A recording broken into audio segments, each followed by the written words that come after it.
En la inmensidad de los mares del sur, más allá de cualquier ruta turística o comercial, existe un grupo de islas que parecen suspendidas en el tiempo. Las Antípodas, un nombre que evoca lejanía, misterio y un silencio roto únicamente por el rugir del viento y el graznido de aves que, durante millones de años, no conocieron el miedo a ningún depredador terrestre. Allí, entre acantilados imposibles y praderas de pasto duro, la vida evolucionó en un equilibrio tan frágil como perfecto. Hasta que, de manera silenciosa, ese equilibrio empezó a resquebrajarse. No fue una invasión ruidosa, ni un desastre visible como un incendio o un ciclón. No hubo truenos ni señales en el cielo. La amenaza llegó escondida, oculta en las bodegas de un barco, tal vez adherida a los sacos de provisiones de unos cazadores de focas o refugiada entre las maderas húmedas de un navío que nunca alcanzó puerto. Eran seres diminutos, apenas del tamaño de un pulgar, con ojos brillantes y un hambre sin límites. Ratones domésticos, comunes a simple vista, pero convertidos aquí en un ejército letal. El fenómeno no era nuevo para la humanidad. En otras partes del mundo, estos pequeños invasores habían demostrado su capacidad de destrucción masiva. En las vastas llanuras agrícolas de Nueva Gales del Sur, Australia, una plaga bíblica había sumido a miles de familias en la desesperación. Millones de ratones corrían como ríos vivientes entre surcos de trigo y cebada, trepaban por las paredes de los silos y devoraban en una sola noche reservas de alimento que deberían haber durado meses. Agricultores curtidos, hombres y mujeres acostumbrados a los caprichos del clima, confesaban con la voz rota que nunca habían visto algo así. Algunos calculaban que, en sus tierras, podían llegar a ver 2 millones de ratones moviéndose como un manto vivo que no dejaba nada a su paso. Pero lo que ocurría en las Antípodas era distinto, y mucho peor. Allí no había cultivos que proteger ni mercados que perder. Lo que estaba en juego era algo más profundo, la supervivencia de especies que existían únicamente en ese diminuto rincón del planeta. Aves que anidaban en el suelo, sin instinto para defenderse de depredadores terrestres. Insectos que llevaban millones de años evolucionando sin conocer el miedo. Plantas jóvenes que, al brotar, eran arrancadas de raíz por mandíbulas incansables. Y como si eso no fuera suficiente, algo inquietante comenzó a suceder: los ratones aprendieron a cazar. No en el sentido instintivo de un animal que busca un insecto para comer, sino como depredadores organizados. Trepaban acantilados verticales en plena noche, se deslizaban entre las grietas y asaltaban nidos a decenas de metros de altura. Atacaban a polluelos indefensos, algunos 300 veces más grandes que ellos, y los devoraban vivos, comenzando por los tejidos más blandos mientras las crías chillaban impotentes. No se trataba ya de una plaga que competía por recursos, era una matanza sistemática. Los estudios científicos confirmaban la magnitud del horror. En apenas 5.000 acres de terreno, se estimaba la presencia de 200.000 ratones. Eso significa 40 ratones por acre, un número tan alto que resulta casi imposible de imaginar. Y cada uno de esos animales, día tras día, consumía semillas, insectos, huevos o brotes tiernos. Juntos, estaban arrancando de raíz los cimientos de todo el ecosistema. El resultado era un colapso silencioso. Las aves más raras del planeta estaban desapareciendo. Insectos que solo vivían allí se esfumaban sin dejar rastro. La vegetación, incapaz de regenerarse, retrocedía poco a poco. Y lo más escalofriante era que nadie podía decir con certeza cuánto tiempo quedaba antes de que las Antípodas se convirtieran en un páramo irreversiblemente dañado. El mundo exterior apenas lo sabía. No había titulares globales ni campañas masivas. Solo un puñado de científicos, guardaparques y conservacionistas que comprendían la magnitud de lo que estaba sucediendo y que sabían una verdad inquietante: si no se actuaba pronto, si no se eliminaba hasta el último ratón, este paraíso desaparecería para siempre. Y el reloj ya estaba corriendo. A finales del siglo XIX, en una época en la que los océanos todavía eran cruzados por barcos de vela y vapores que dependían de rutas inciertas, las antípodas eran un destino que solo los marineros más experimentados conocían.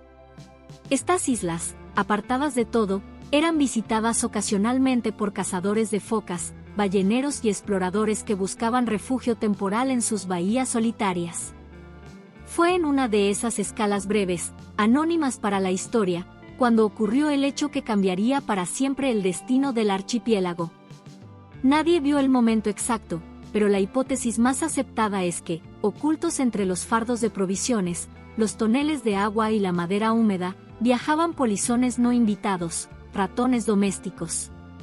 Animales que para la tripulación eran apenas una molestia en las noches tranquilas, pero que en estas tierras remotas se convertirían en los invasores perfectos. Al llegar a las antípodas, los barcos descargaron sus bienes y permanecieron el tiempo suficiente para que esos pequeños roedores exploraran su nuevo entorno. Lo que encontraron no era un lugar hostil, sino un auténtico paraíso, un territorio sin depredadores terrestres, sin serpientes ni grandes mamíferos carnívoros que les persiguieran. El suelo estaba cubierto de vegetación tierna, insectos abundaban en cada rincón, y en temporada de cría, miles de aves anidaban directamente sobre el suelo o en agujeros poco profundos, sin la más mínima defensa frente a un depredador veloz y astuto. Para los ratones, aquello era una oportunidad que desafiaba cualquier límite natural. Su ciclo reproductivo, rápido, constante e implacable, encontró en las islas un escenario donde cada camada sobrevivía casi al completo. Sin enemigos naturales que controlaran su número, la población creció a un ritmo exponencial.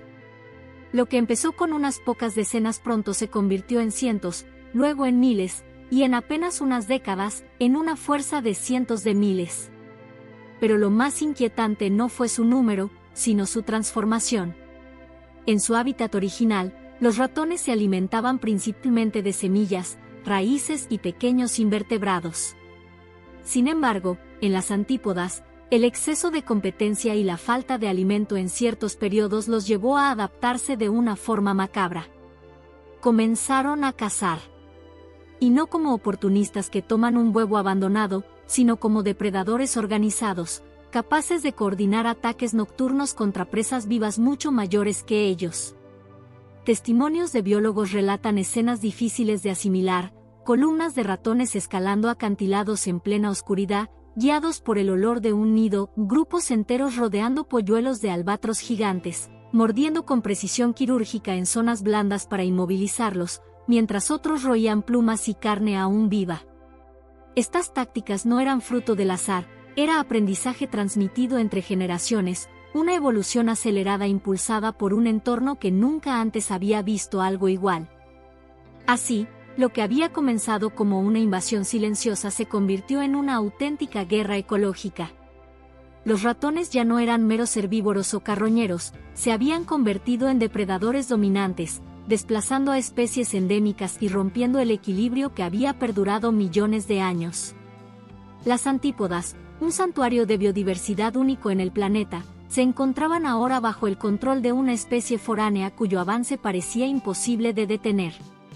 En un ecosistema como el de las antípodas, donde la vida había evolucionado aislada durante millones de años, cada especie ocupaba un lugar preciso en un delicado rompecabezas natural. Las aves marinas, muchas de ellas únicas en el mundo, anidaban en el suelo sin miedo, confiadas en la ausencia de depredadores terrestres. Los insectos, adaptados a un clima extremo y a un suelo pobre, cumplían funciones vitales en la polinización y en el reciclaje de nutrientes. Las plantas, con su lento crecimiento y resistencia a la sal y al viento, formaban el soporte físico de todo el ecosistema. La llegada de los ratones transformó ese equilibrio en un campo de batalla silencioso. No se trataba únicamente de un incremento de competencia por el alimento.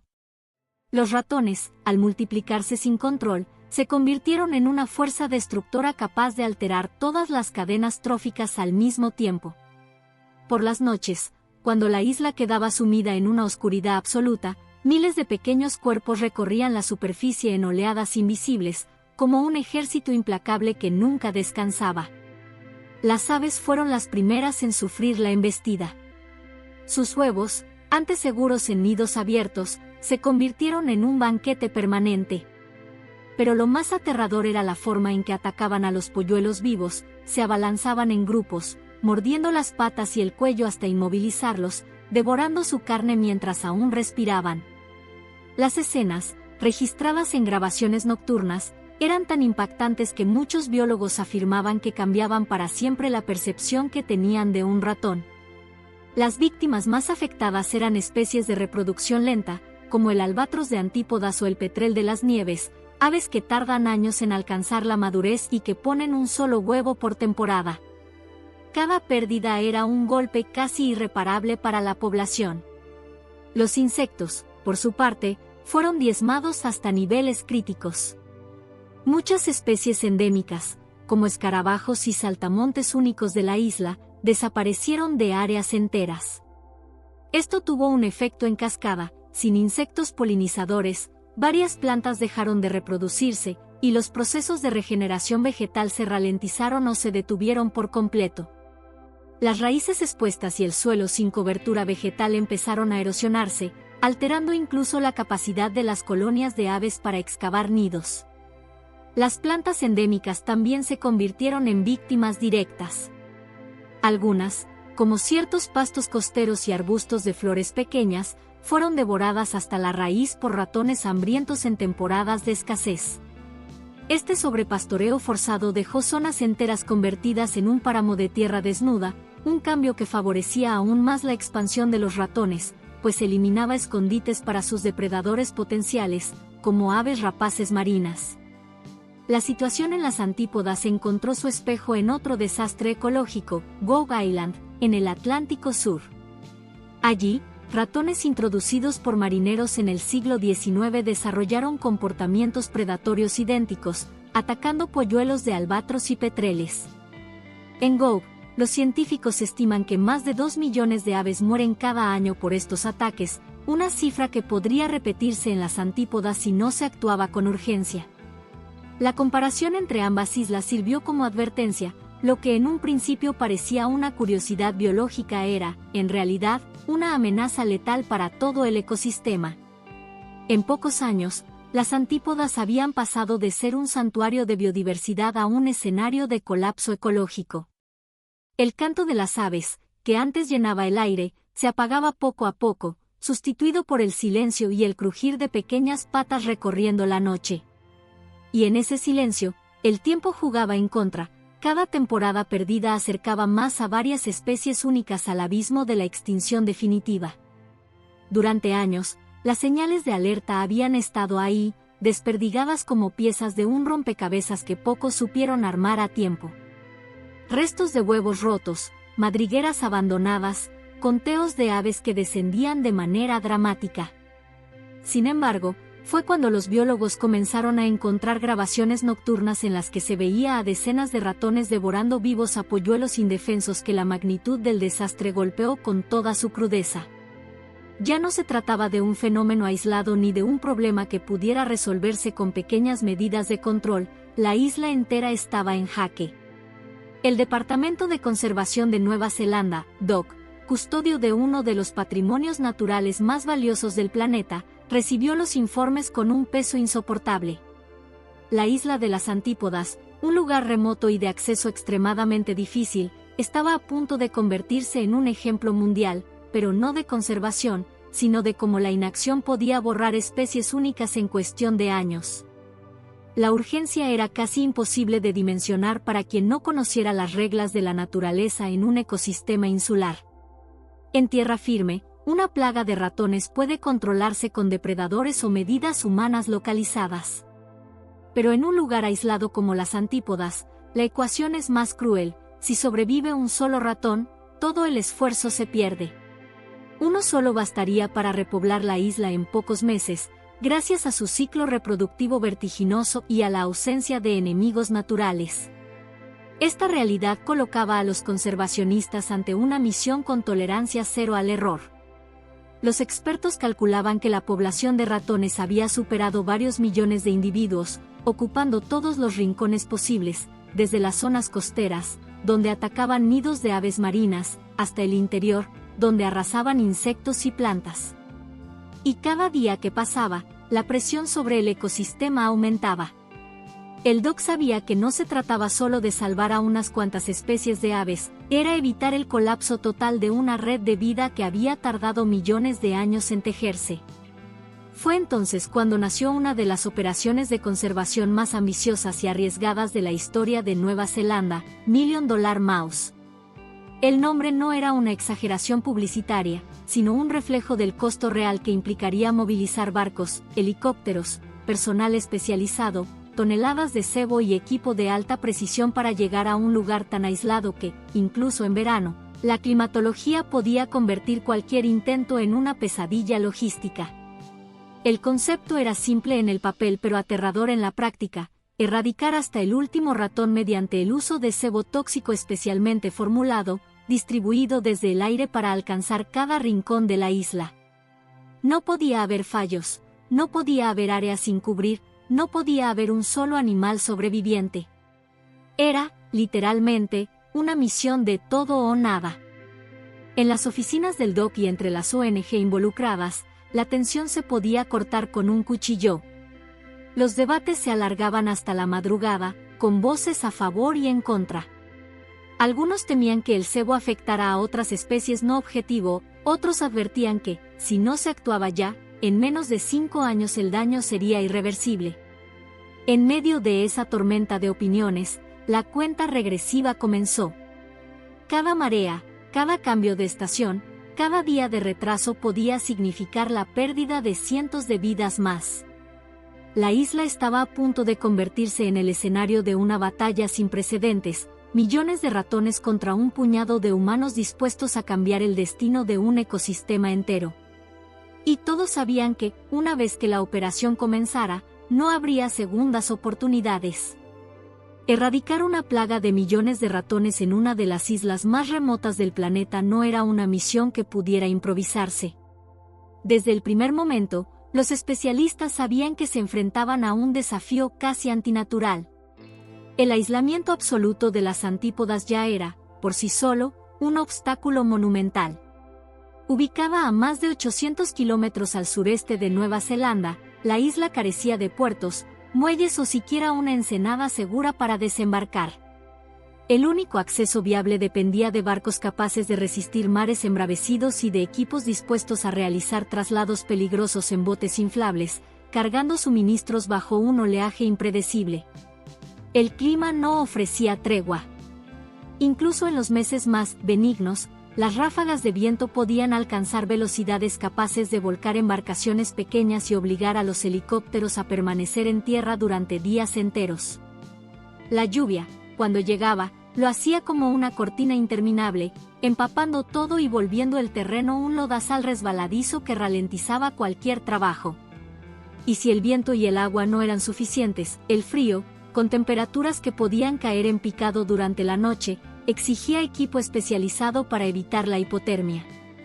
La planificación tomó 2 años completos de trabajo meticuloso, reuniones interminables y simulaciones de cada fase.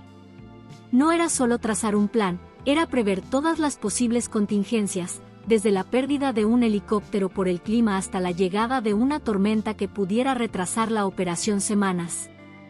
Cada caja de cebo, cada bidón de combustible, cada tienda de campaña y cada pieza de repuesto debía contabilizarse y empacarse para un solo envío, porque no habría posibilidad de volver a buscar algo una vez en la isla.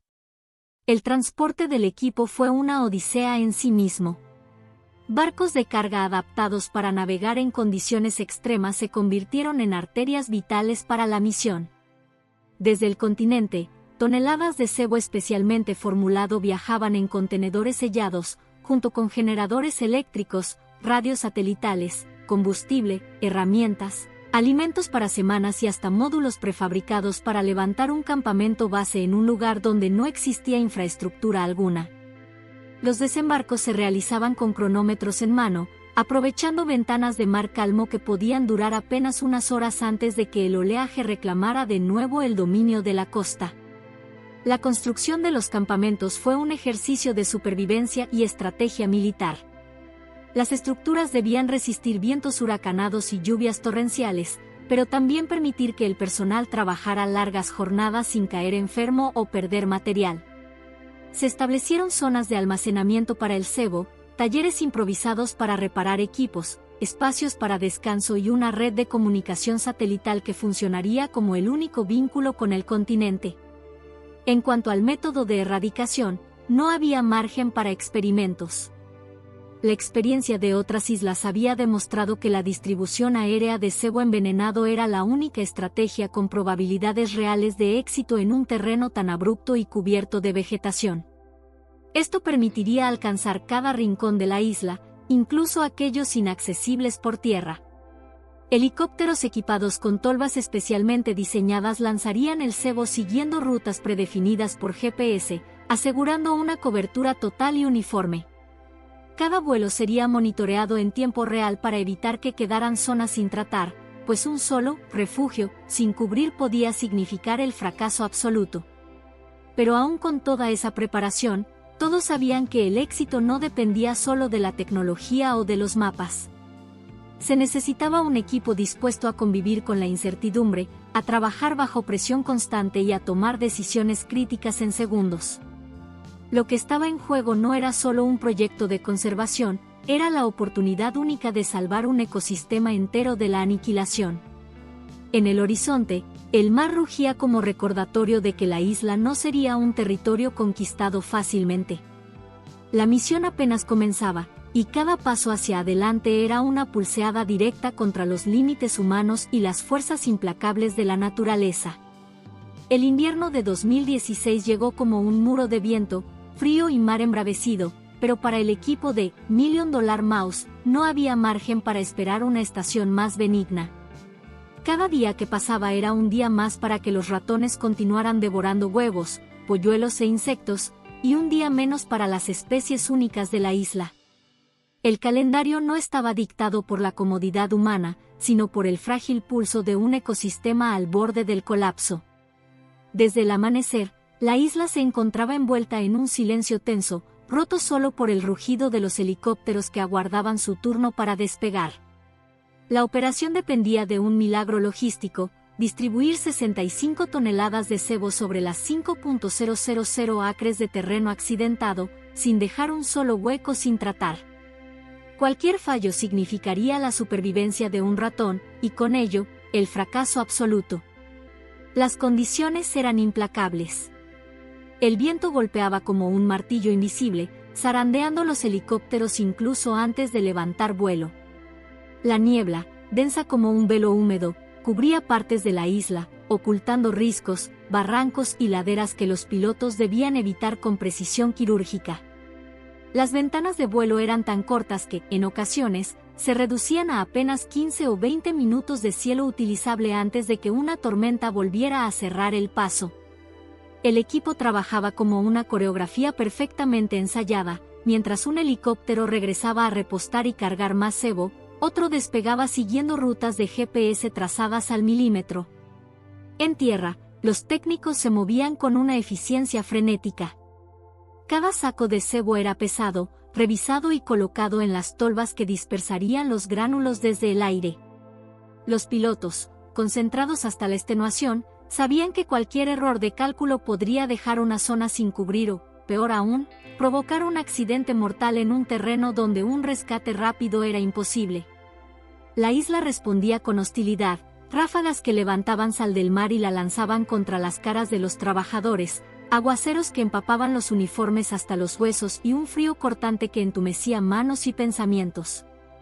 Pero en el aire, bajo la lluvia y el viento, la visión era sobrecogedora. El cebo caía como una fina llovizna azulada sobre las laderas, filtrándose entre la hierba alta, cubriendo la roca desnuda, entrando en cada grieta y rincón donde los ratones podían esconderse. No era solo una misión de precisión, era una carrera contra el tiempo y contra la propia naturaleza. La noche llegaba temprano y el clima podía cambiar en segundos, obligando a aterrizajes de emergencia o a que un piloto quedara atrapado en un punto de la isla sin visibilidad para volver. Cada jornada terminaba con rostros agotados, manos agrietadas y una sensación de urgencia creciente. Aún faltaban áreas por cubrir, y el clima no mostraba signos de clemencia. Aún así, la determinación no flaqueó. En cada vuelo, en cada saco lanzado, había algo más que cebo, había años de trabajo, millones de dólares, y el peso de saber que de su éxito dependía el futuro de la isla. El asalto final no era solo un despliegue técnico, era un acto de resistencia frente a una plaga que parecía imposible de erradicar. Y en medio de la ventisca, el rugido de los helicópteros sonaba como un juramento: no se detendrían hasta que el último metro de la isla estuviera cubierto.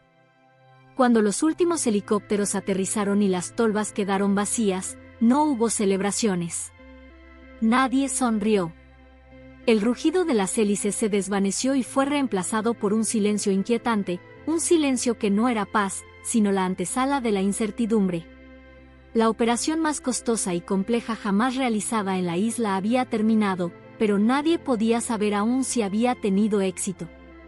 El verdadero desafío acababa de comenzar. Durante semanas, los miembros del equipo recorrieron cada palmo de terreno, armados con linternas, cámaras de visión nocturna y trampas de alta sensibilidad. No buscaban signos evidentes, buscaban lo casi invisible, una huella diminuta en la arena húmeda, un grano de cebo roído, un excremento del tamaño de una semilla de sésamo. Cada indicio podía ser la prueba de que un ratón había sobrevivido, y que toda la misión, los millones invertidos y los años de planificación, habían sido en vano.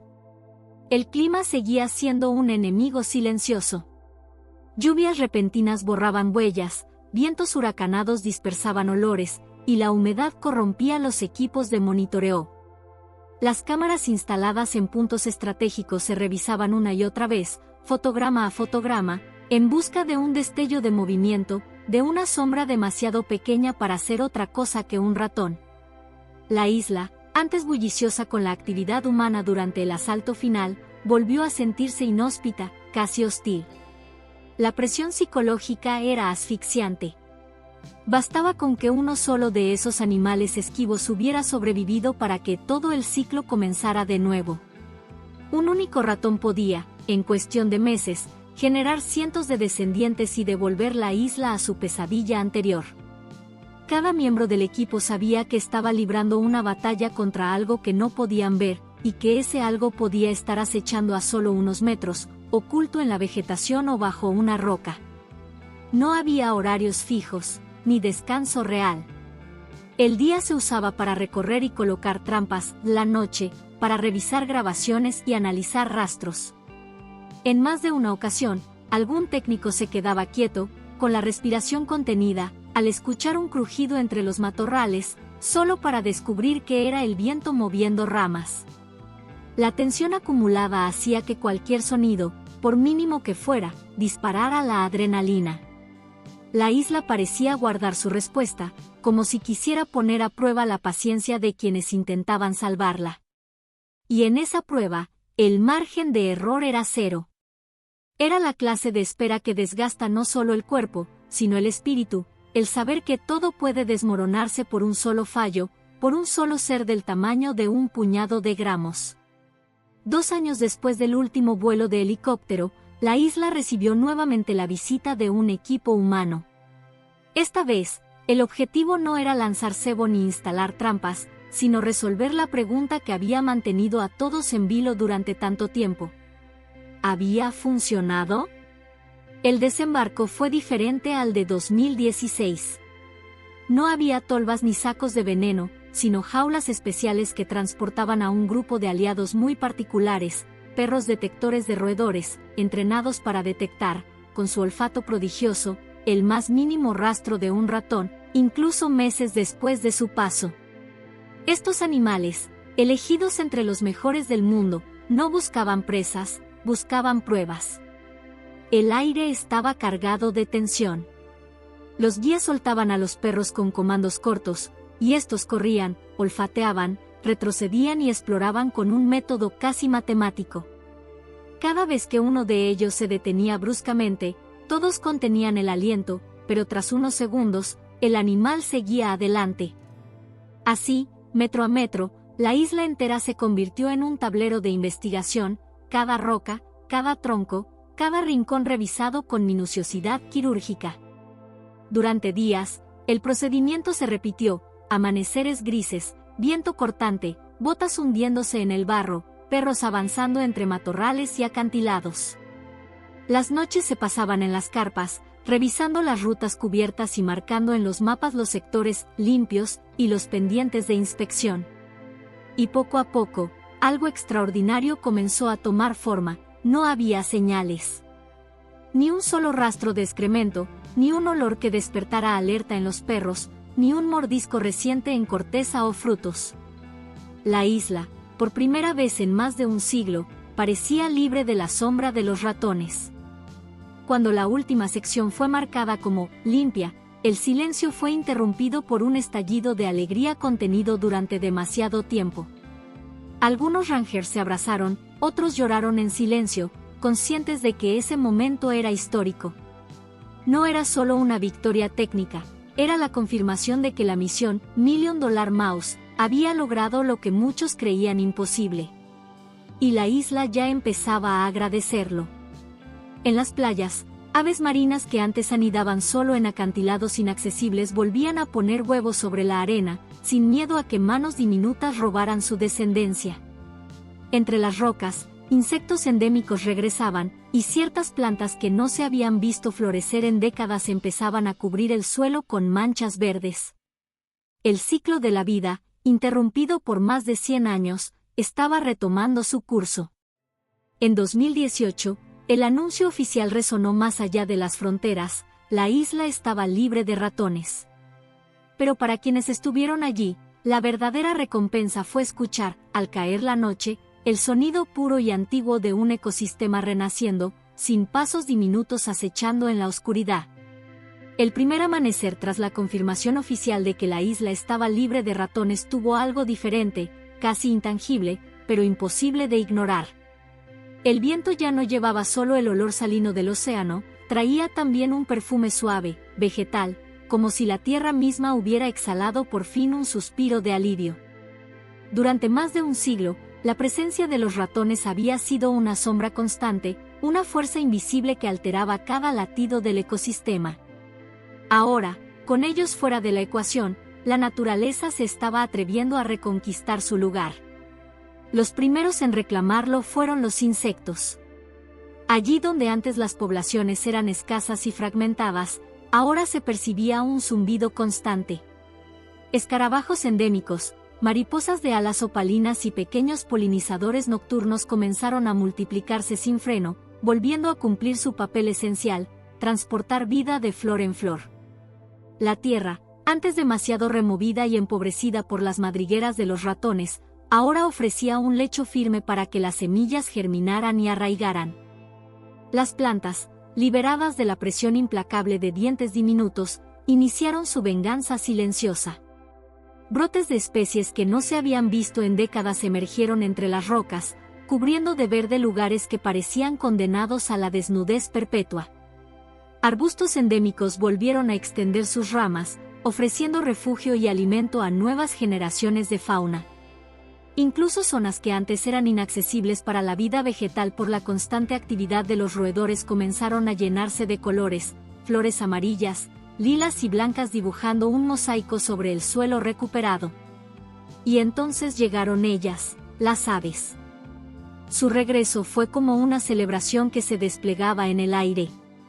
Golondrinas marinas, petreles y albatros comenzaron a anidar no solo en acantilados remotos, sino también en las playas abiertas, confiadas en que sus huevos no desaparecerían bajo la mordida de un intruso nocturno. Las colonias se expandieron con una rapidez asombrosa, ocupando territorios que generaciones anteriores habían abandonado por completo. El sonido de sus cantos al amanecer se convirtió en la nueva banda sonora de la isla, un coro que hablaba de resiliencia, de una victoria silenciosa pero rotunda. Los procesos ecológicos perdidos, polinización, regeneración de suelos, control natural de insectos, comenzaron a funcionar como engranajes de una máquina que llevaba demasiado tiempo averiada. Lo que antes parecía un ecosistema al borde del colapso se transformaba, ante los ojos de científicos y guardaparques, en un laboratorio vivo de recuperación. La expansión de las especies no se limitaba a los lugares donde siempre habían estado, ahora se aventuraban a colonizar rincones que la invasión de ratones había convertido en zonas muertas. La isla, que durante tanto tiempo fue símbolo de fragilidad, se convertía ahora en un emblema de esperanza. Y cada insecto que regresaba, cada nido que prosperaba y cada brote que rompía la tierra era una prueba de que, incluso en los lugares más golpeados, la vida siempre encuentra la forma de volver, si se le da una oportunidad. Lo que los ratones habían ocultado. Con la isla libre de su invasor más persistente, los equipos científicos pudieron, por primera vez en más de un siglo, caminar por cada rincón sin la presión de pensar que bajo cada piedra podía esconderse un enemigo diminuto pero devastador. Lo que encontraron fue un golpe de realidad. El daño no había sido solo superficial, ni siquiera únicamente biológico. Era profundo, silencioso y estructural, como una enfermedad que había corroído la isla desde dentro. La vegetación que alguna vez actuó como un escudo contra la erosión había desaparecido en amplias zonas, dejando el suelo desnudo y expuesto a la fuerza incesante del viento y las lluvias. Esto había alterado el microclima de la isla. Sin cobertura vegetal, la humedad se evaporaba más rápido, los suelos se sobrecalentaban de día y perdían calor con brusquedad por la noche, afectando el ciclo de vida de muchas especies. Las raíces, que antes retenían la tierra, ya no estaban allí para contenerla, y la isla mostraba cicatrices de erosión que se abrían como heridas en un cuerpo frágil. Pero el hallazgo más inquietante fue el cambio en el comportamiento de los ratones durante su reinado. Inicialmente herbívoros y carroñeros ocasionales, las décadas de escasez y ausencia de depredadores los habían transformado en cazadores organizados. Atacaban polluelos vivos, insectos de gran tamaño y hasta pequeños reptiles, actuando con coordinación sorprendente para un roedor. Los científicos hallaron restos de nidos arrasados, esqueletos diminutos y señales de cacería que revelaban una evolución hacia un perfil depredador cada vez más eficiente. No eran solo una plaga, se habían convertido en un superdepredador invasor, invisible para el ojo casual, pero letal para el equilibrio de la isla. Un futuro ganado por segundos. En las mesas de planificación, los modelos ecológicos elaborados antes de la misión fueron revisados con la información nueva, y el resultado heló la sangre. Las proyecciones indicaban que, de no haberse llevado a cabo la erradicación, la isla habría cruzado el punto de no retorno en menos de una década. No se trataba de una extinción paulatina y silenciosa, sino de un colapso sistémico, pérdida total de la vegetación nativa, desaparición de aves marinas como reproductoras en la zona, erosión que convertiría el terreno en un páramo rocoso incapaz de retener vida. El proyecto $1 Million Mouse no solo había salvado una isla, había comprado tiempo al planeta. Lo que se aprendió allí comenzó a replicarse en otras misiones de restauración ecológica alrededor del mundo, desde atolones en el Pacífico hasta islas subantárticas. Los helicópteros, los protocolos y hasta la logística desarrollada en ese rincón remoto se convirtieron en manual de referencia para combatir invasores biológicos en entornos aislados. Y en medio de todos los datos, gráficos y fotografías científicas, quedaba una lección que iba más allá de lo técnico. La resiliencia de la naturaleza es asombrosa, pero no infinita. La isla había demostrado que, si se le ofrece una segunda oportunidad, la vida puede volver con una fuerza descomunal, reescribiendo su destino. Pero también había recordado que cada segundo cuenta, y que a veces la diferencia entre la recuperación y la desaparición se mide en decisiones tomadas justo a tiempo.